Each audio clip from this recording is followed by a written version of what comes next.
स्वागत है दोस्तों। तो ये है दोस्तों फाइकस एम्प्लिसिमा, या मैं तो पिपली बोलता हूँ यहाँ। तो ये दोस्तों मैंने लगाया नहीं है, खुद ग्रो हुआ है ये प्लांट कह सकते हैं, क्योंकि ये एरियल रूट से ग्रो हुआ है। तो जब स्प्रिंग की शुरुआत हो चुकी है, या स्प्रिंग तो कुछ महीने भी होने वाला होगा, तो अब यहाँ देखिए कुछ बहुत सारे वीड्स निकल आते हैं। ये सब निकलते रहना चाहिए, पर इतने सारे प्लांट है में रह जाता है सब काम। तो इस प्लांट का अब टाइम है रिपोर्टिंग करने का, बट इस प्लांट का मैं इस बार रिपोर्टिंग नहीं कर रहा, क्योंकि मैंने पिछले साल किया ही होगा और मुझे नहीं लगता यहाँ कोई चौकअप वगैरह है, तो चल सकता है, क्योंकि ये ठीक ठाक शेप में भी आ चुका है ये प्लांट। तो अब इस वक्त जब हम रिपोर्ट नहीं करने वाले हैं तो कर क्या सकते हैं। देखिए ग्रोथ भी हो रहा है, यहाँ वायर बर्ड्स भी दिख रहा है, कुछ दिनों में वो निकालना भी पड़ेगा। तो पहले हमें डिफोलिएशन कर लेना है और ऊपर की सतह से कुछ सोइल भी निकाल लेनी है। तो हमेशा जुगाड़, यहाँ कुछ भी इधर उधर पड़ा है उसी से काम चलाता हूँ। ये लकड़ी पड़ी हुई थी, उसी से मैं ये सब ऊपर की सोइल को कुरेद लेता हूँ, जिससे क्या होता है ऊपर की जो पुरानी मिट्टी है वो निकल आएगी और चार्ज की हुई मिट्टी भर जाएगी, क्योंकि हम नया सोइल मिक्स दे रहे हैं। तो कुछ से नया बूस्ट मिलेगा प्लांट को।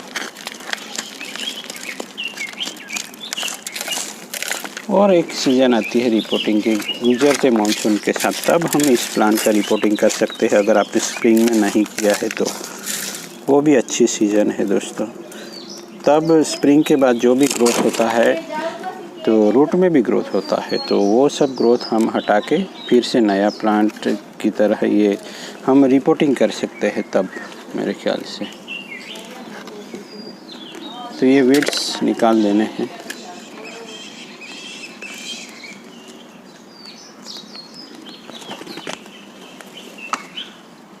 और यहाँ आपको लगे कि कुछ रूट निकाल लेनी है तो आप निकाल सकते हैं।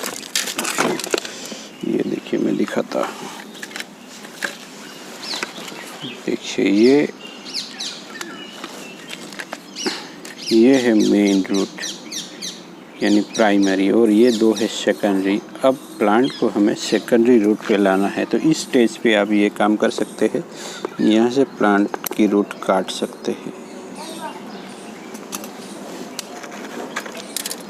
ओके, तो अब ये भी नया प्लांट बन सकता है, वो बने या ना बने, पर हमारा रूट कीमिंग का काम हुआ है इसी तरह।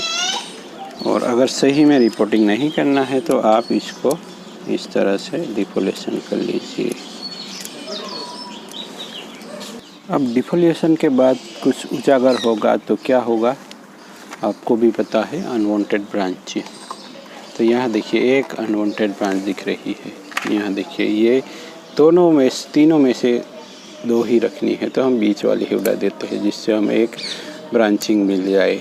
और इस वक्त हम एक और भी काम कर सकते हैं दोस्तों, पिंचिंग का है कि ट्रिमिंग का है।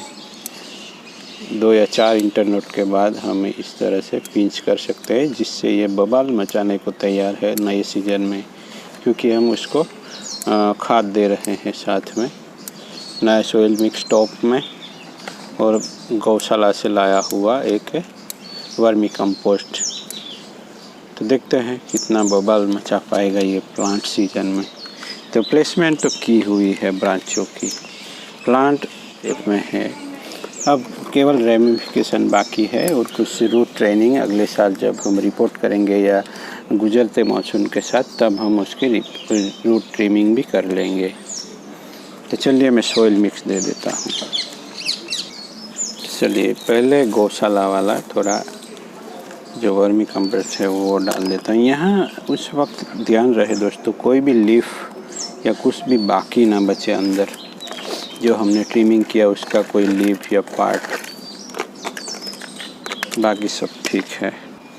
तो ऐसे ही बने रहे दोस्तों, हर रोज़ एक वीडियो लाने की कोशिश करता रहता हूँ मैं, पूरी कोशिश रहती है, आपको भी पूरी कोशिश रहनी है। कुछ ना करे तो देखें ऑब्जर्व करें, सीखें और एक्सपेरिमेंट करें। कीप एक्सपेरिमेंटिंग दोस्तों।